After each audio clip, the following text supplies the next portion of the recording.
the pandemic has sort of forced us to look at longstanding inequities in ways that maybe we didn't have to pay as much attention to in, quote, normal times, right? And I think about that Trader's Village food bank distribution in April, when we had that photo of all those cars, and that photo went around the world. And it's impossible to really, the power of that photo is it's impossible to ignore it.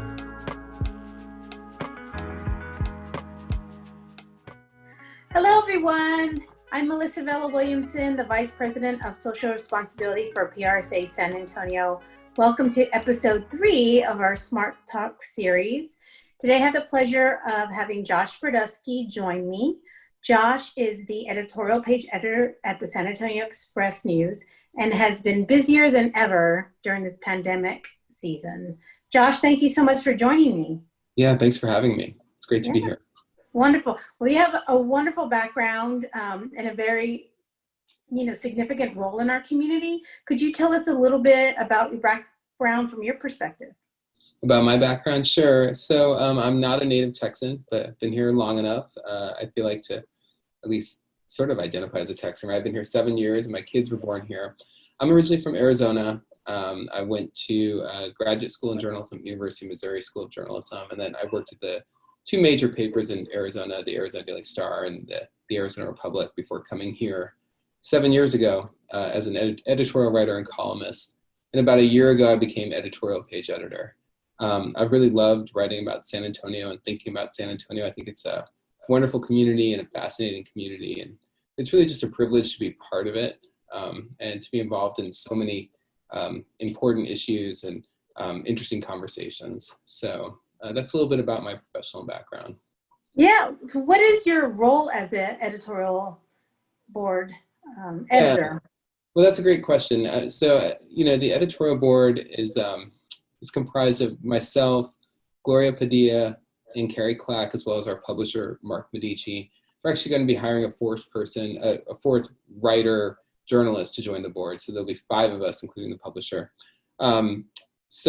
We work together. We are separate from the newsroom. The newsroom, those are objective reporters.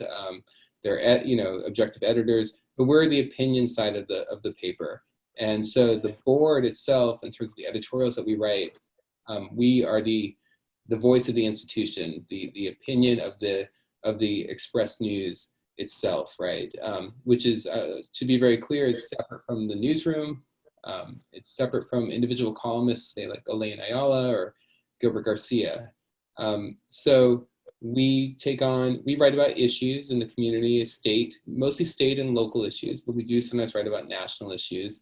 We make candidate recommendations where we meet with candidates and we review their backgrounds and we kind of check in with them on where they're at on policies, news events, and so on and so forth. So that's sort of what the board does. As the editorial page editor, I oversee that the whole kind of opinion conversation that we have in our pages and online. So that would include not just our editorial voice, but also the op-eds that people contribute, the letters, cartoons, whatever opinion pieces that you might see in the paper, I'm overseeing, with the exception of the Metro columnists, Gilbert and Elaine, and some business columnists who are in the main newsroom, so to speak.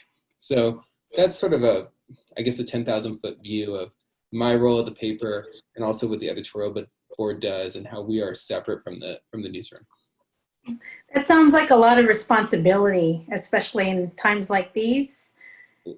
It's pretty intense, to be honest. It is a lot of responsibility because it's one thing is that when I was a columnist, I was in charge of my own words.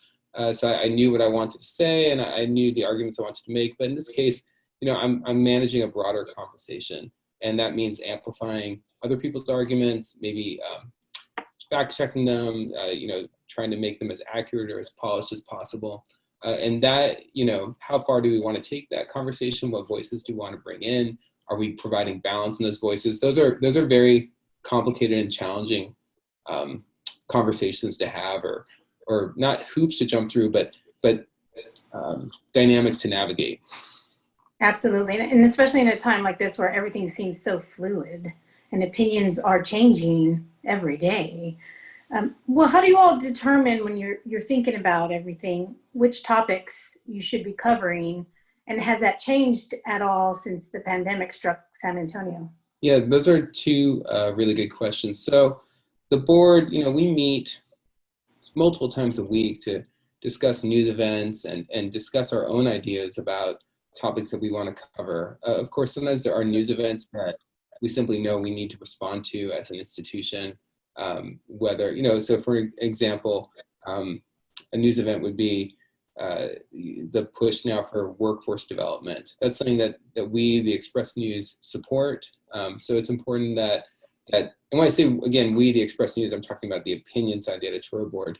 It's important for the institution of the paper to come out in support of that. Or if we had concerns, it would be important if we came out in disagreement or pointed out those concerns, right? So we're looking at news events that we need to respond to, but we're also working on our own pieces, our own columns, our own editorials, our own ideas, where we're looking at governance issues maybe, or trends, or community issues. So, I recently wrote a column about Edgewood ISD and some of the challenges that are happening in that district right now, given the distance learning and the poverty there. That was sort of created out of my own interest, right? So it's an ongoing process and involves a lot of curiosity, right? Curiosity in the world that's around us. It involves a lot of sourcing, and it involves, obviously close attention to the news, which changes very quickly these days. Absolutely.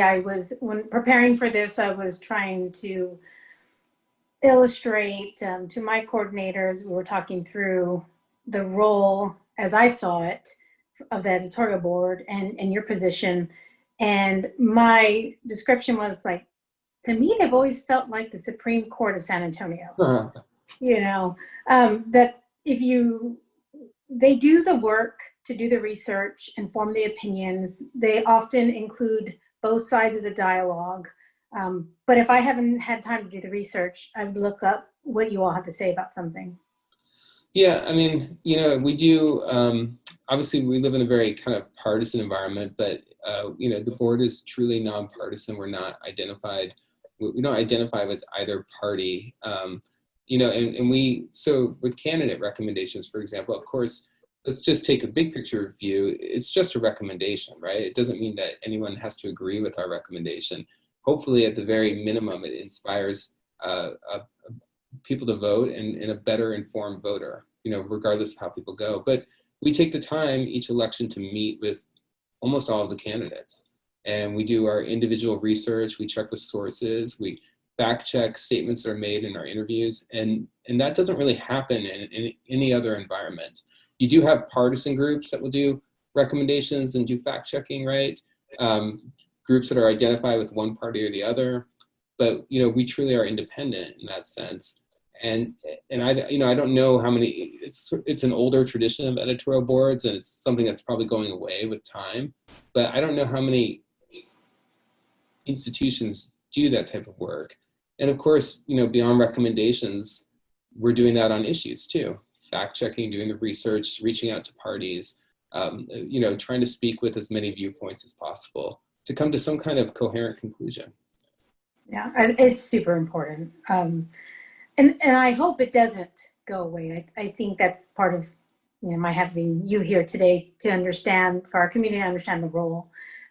I know that you had told me previously that you've had a lot of engagement since COVID-19 struck, and people maybe had a little more time at home to put their thoughts together and type them up and send them your way. So you all also run Voices from the Community. How do you choose which op-eds or letters you should run, or what are topics that are important to you all these days? Right. So, our door, obviously the audience here are mostly PR professionals, right? So our door is always open for op-eds. It shouldn't, we're interested in op-eds from anyone in the community, whether it's just, quote, a regular reader or, some high-ranking official or prominent business person, right, or civic person. So we're open to all op-eds, community input from all around. In terms of, our standards for those submissions, I would say that, on a basic level, we want the the op-eds need to be kind of tied to a local issue. They should be factual and accurate. Hopefully they're compelling to read. Sometimes they're not the most interesting, and I have to kick them back to the writer to have them sort of work on it a little bit. We want to promote civil engaged dialogue.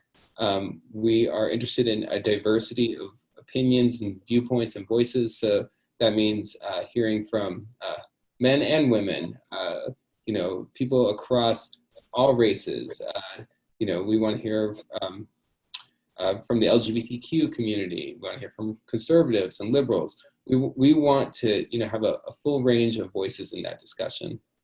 So in terms of kind of submission guidelines, we tend to limit our op-eds to either roughly 500 words or 750 words.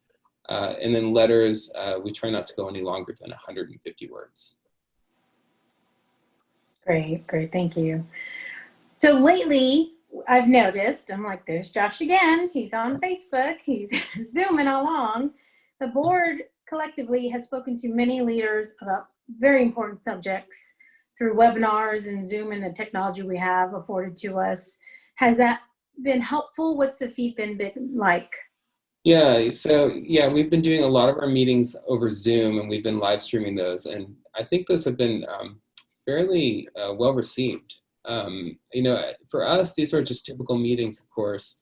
If we were in a non-pandemic time, we would still be inviting groups into the building to meet with us to talk about issues. But because of the pandemic, we're all talking remotely now over Zoom in situations like this. It just seemed obvious that we could open up, the door to readers, to viewers, and they could be part of that conversation. And I think it's good for everyone. These conversations are always been on the record, so there's nothing lost there.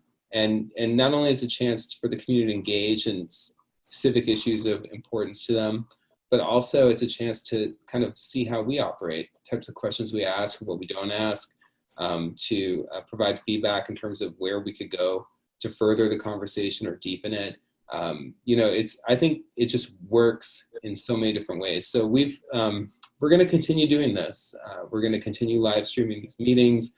I think even after the pandemic, we will continue live stream. It's just going to be part of our future, that these will be open to the public and they'll be broadcast in some way. Because there's only benefit to it. There's benefit for readers and viewers, benefit for the news organization, there's benefit for our guests.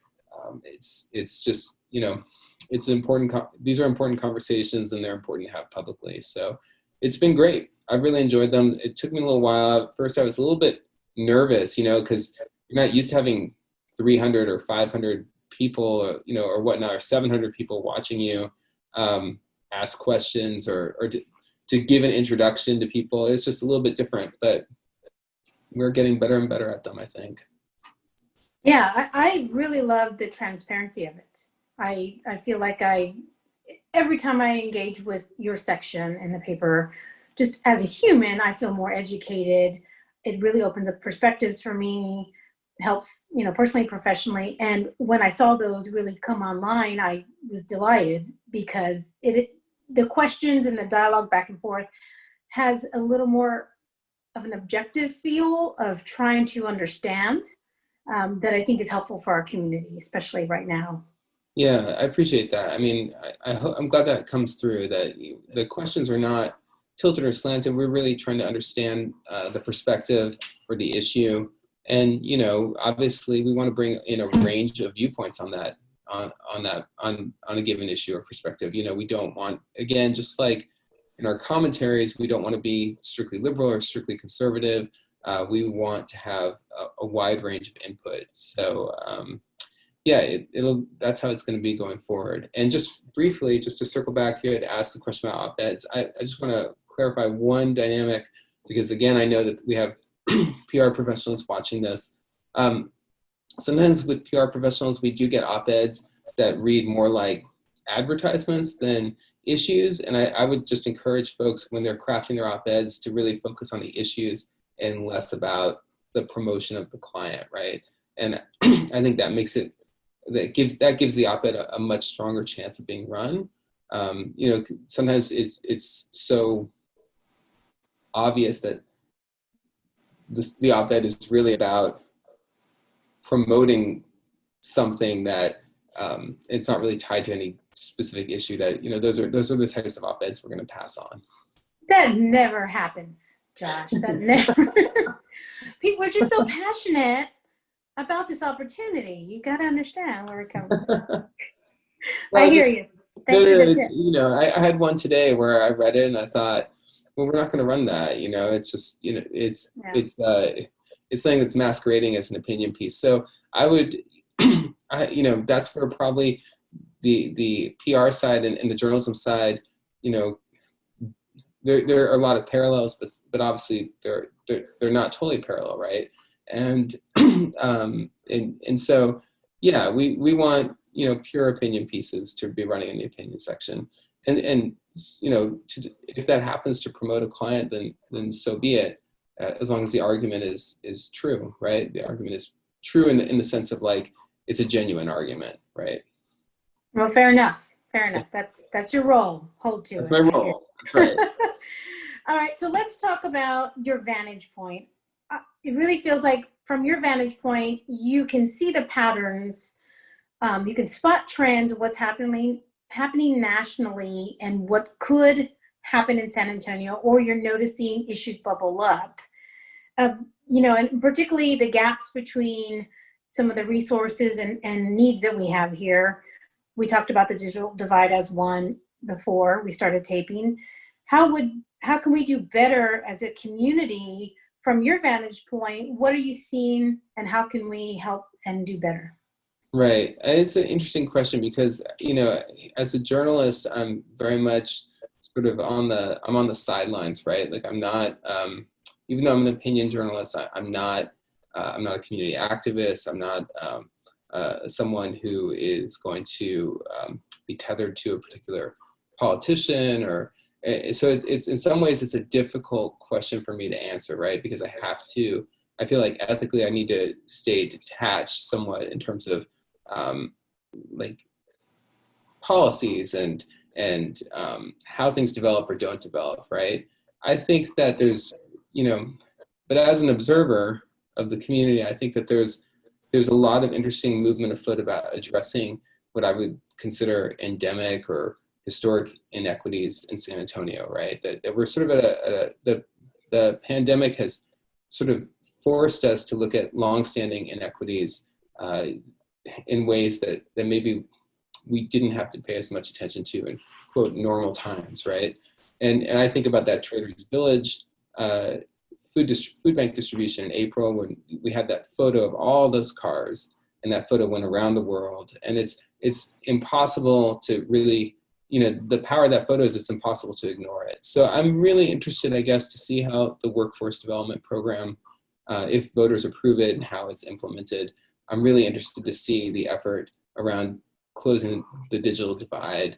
I'm interested in criminal justice reform. I'm interested in ideas to alleviate poverty in San Antonio or mitigate longstanding economic segregation.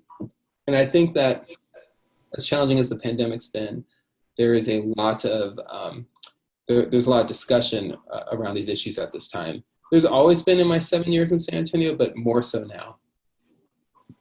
Yeah, it's obviously we can't ignore. I think there's been those who are involved in education have been talking about the inequities for quite a while.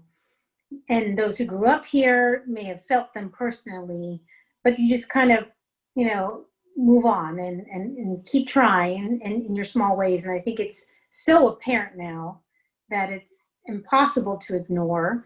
And I think what's coming out also is that we're all a little more human during this time.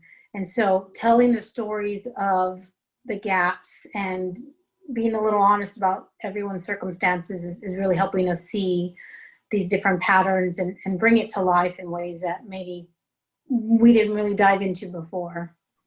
Yeah, no, I think about the food bank is serving roughly 120,000 people a week right now. But, in February, before the pandemic took hold, it was serving 60,000 people a week, which that's a sellout at the Alamo Dome.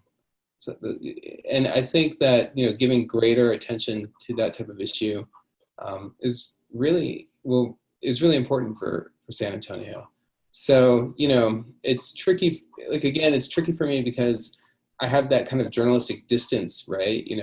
But at the same time, being an opinion writer, we try to spotlight issues where there are opportunities for reform or improvement, where we have maybe an opening for meaningful change in a positive direction. Absolutely. So from our seat in the community, how do you think that public relations professionals or communicators can do better amongst what's happening in San Antonio? Well, I think there's great opportunity for public relations professionals to craft a civil and engaged dialogue, a fact-based dialogue.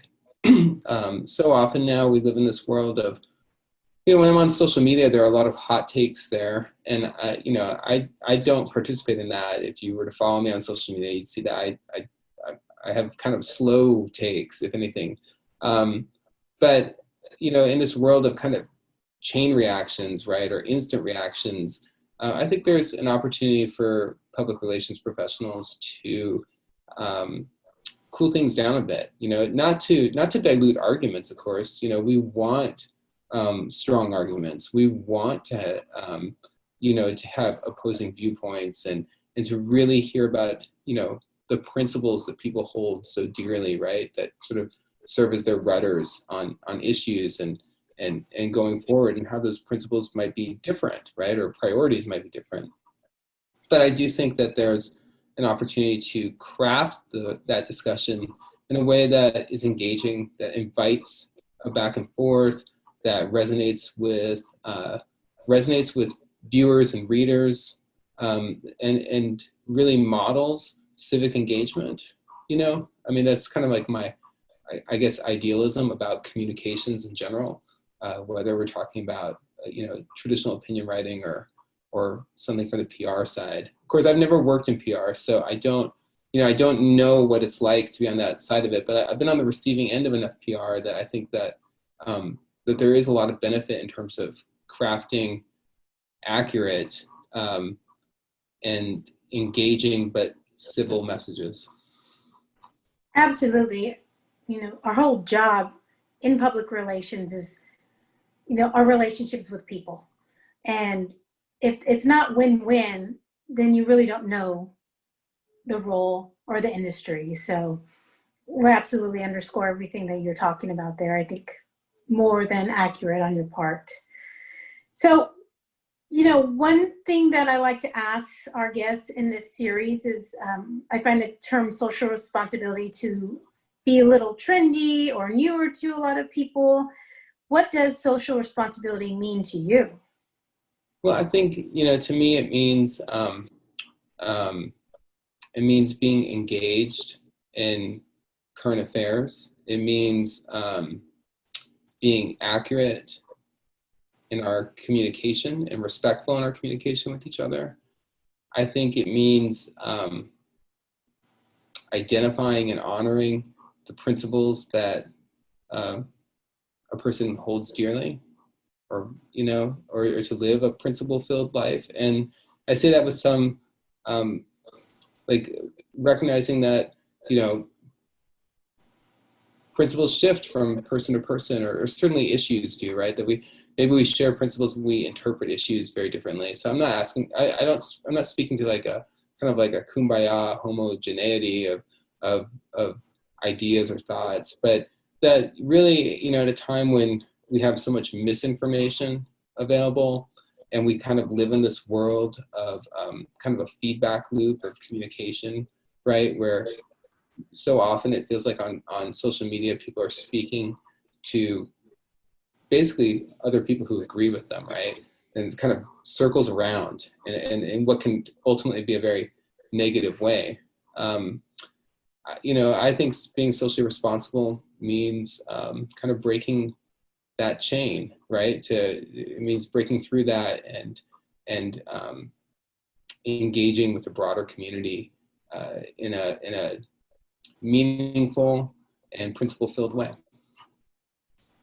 Perfect. And I like what you said earlier too about, you know, having a slower take on things. And that's definitely something I talk about a lot is I'm not the early adopter. I'm not going to be the first out with an opinion before I researched it and thought about it and saw how it affected all the groups that I engage with and go against the principles I have with information I have in front of me at the time, right? So absolutely.